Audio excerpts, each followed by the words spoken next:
Waters are fast-moving. Unlike other big rallies, Bit earlier at about 7 a.m. A group Welcome to #PHVote 2013.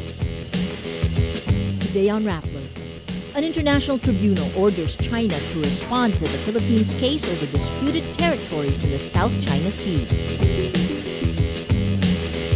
Janet Napoles denies she offered to return millions of pesos in exchange for turning state witness. And China tightens security on the 25th anniversary of the Tiananmen Square crackdown. Hello, I'm Maria Ressa. Welcome to Rappler, your social news network.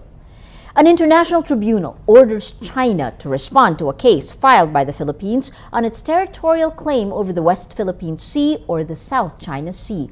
China has until December 15th to respond. In March, the Philippines submitted its written pleading in the case, challenging China's claim to disputed territories like the Spratly Islands and Scarborough Shoal. In a press statement, the Permanent Court of Arbitration says it is mindful of its obligation to determine how to deal with the Philippines' pleading while assuring each party a, quote, full opportunity to be heard and to present its case. China refuses to acknowledge the jurisdiction of the tribunal to hear the case. The tribunal's order for Beijing to respond moves this forward. The Philippines is preparing contingency plans for these developments. This follows an incident involving a Chinese ship that rammed and sank a Vietnamese fishing boat Sunday. Defense Secretary Voltaire Gazmin on Wednesday says, quote, anything can happen. The Philippines considers the historic case its last resort after more than 17 years of dialogue. Ilocos Norte Representative Rodolfo FARIñAS questions the 4-year delay in the confirmation of Justice Secretary Leila de Lima and Welfare Secretary Dinky Soliman. FARIñAS says it's time the Commission on Appointments, or CA, end the cycle of bypassing and reappointing cabinet secretaries and other nominees. He urges Congress to show political will, adding the delay in confirmation is happening because we allow it. That violates the Constitution. FARIñAS wants to file a motion limiting the number of times a nominee can be bypassed. After the third time, the CA should vote on the confirmation. Besides De Lima and Soliman, Environment Secretary Ramon Paje has not yet been confirmed 4 years after his appointment, and Energy Secretary Jericho Padilla 2 years after. Justice Secretary Leila de Lima addresses the issues against her during a confirmation hearing before the Commission on Appointments, or the CA. Senator Jinggoy Estrada and wetting whistleblower Sandra Cam raised allegations of corruption, incompetence, and inaction on media killings against de Lima. The Justice Secretary responds to these issues but draws the line on allegations of illicit affairs with 2 men. Speaking to Estrada, de Lima says it's, quote, too demeaning to publicly address the allegations. De Lima also defends her decision to consider the testimony of alleged pork barrel scam mastermind Janet Napoles in exchange for immunity. De Lima asks the CA to confirm her, saying she is able to show her record as Justice Secretary for 4 years. Malacanang says the deliberations must be based on merit alone. Self-confessed kickback conduit Ruby Tuason returned 40 million pesos in exchange for immunity from criminal prosecution in the corruption scandal. But according to the affidavit of alleged mastermind Janet Napoles, Tuason earned more than 50 million pesos in commissions alone from transactions involving Senators Juan Ponce Enrile and Jinggoy Estrada from 2007 to 2009. Napoles also says Tuason took home around 540 million pesos from the 900 million peso Malampaya Fund meant for energy development projects. Tuason's lawyer Dennis Manalo says the 40 million peso amount was based on the records of principal whistleblower Ben Hurluy. The camp of Napoles also denies making any offers to return between 100 to 200 million pesos to the government in exchange for turning state witness. Napoles' counsel Bruce Rivera adds, if you look at our condition now, we don't have the money. She could barely settle her hospital bill. China deploys thousands of security forces in Beijing on the 25th anniversary of the Tiananmen Square crackdown. In June 1989, hundreds of unarmed civilians were killed in pro-democracy protests. Mention of the incident is still taboo in the communist nation, which has censored online networks and detained activists in recent weeks ahead of the anniversary. The Chinese Foreign Ministry warns serious consequences for international news agencies in Beijing that will report on the anniversary.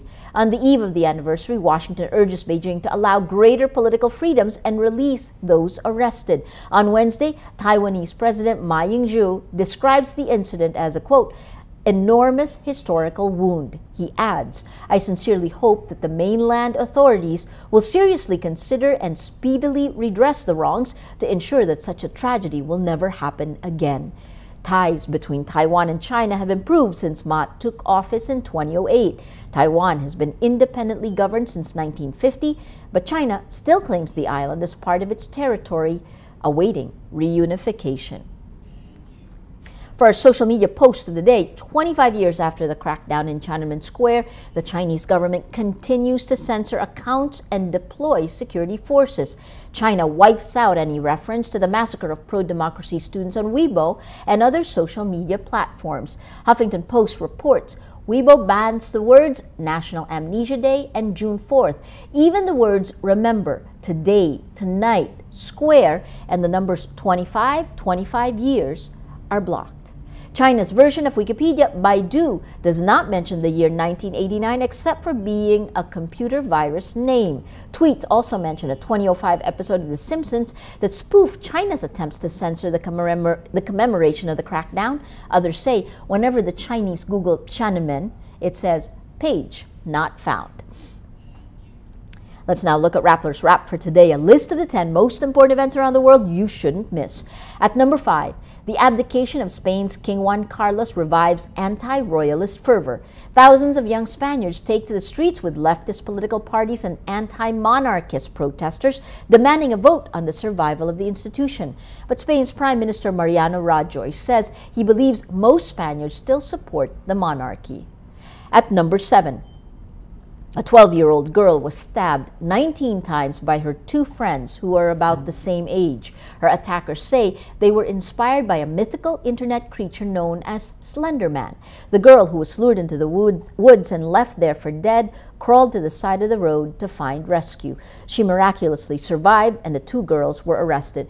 But just who is Slender Man? According to Mashable.com, Slender Man is a true internet creation that started out with a Photoshop picture of a tall white ghost figure haunting children in the woods. Since then, fans grew the myth with new stories and memes. The 2 Wisconsin girls say they tried to murder their friend or else Slender Man would kill their families.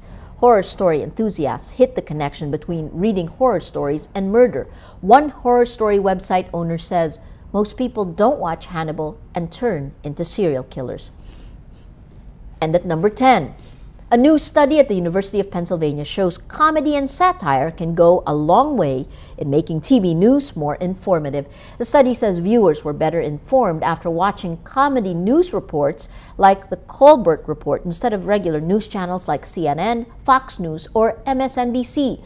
The researchers say host Stephen Colbert's narrative structure and use of humor and satire made learning more fun. For the full top 10, visit Rappler.com's The Wrap. Every story on Rappler has a mood meter which gives you 8 emotions to choose from. Click how you feel and your vote comes down to the mood navigator in the middle of the front page. That crowdsources the mood of the day. It also gives you the top 10 stories that have affected our readers and viewers the most emotionally. If you take a look, these 10 stories have gotten the most number of votes on their mood meter. We take a look today. We have the Filipinos dive into Benham Rise for the first time. Some wonderful photos taken there. They're available on Rappler. You have, interestingly, 6% angry, 6% inspired, and a whopping 81% happy. That green echoed in the story that's gotten the most number of votes in the last 24 hours. The Tribunal orders China to answer the Philippine pleading. 85% happy. That green bringing out the mood of the day. For the 3rd day in a row, it is green. First 2 days of the week are inspired. Today, most people are happy. Well, that is Rappler's Newscast for today, Wednesday, June 4th, 2014. Visit Rappler.com and watch our newscast Monday to Friday. Tell us how you feel on our mood meter and help us crowdsource the mood of the day. I'm Maria Ressa. As we say at Rappler, tomorrow begins today.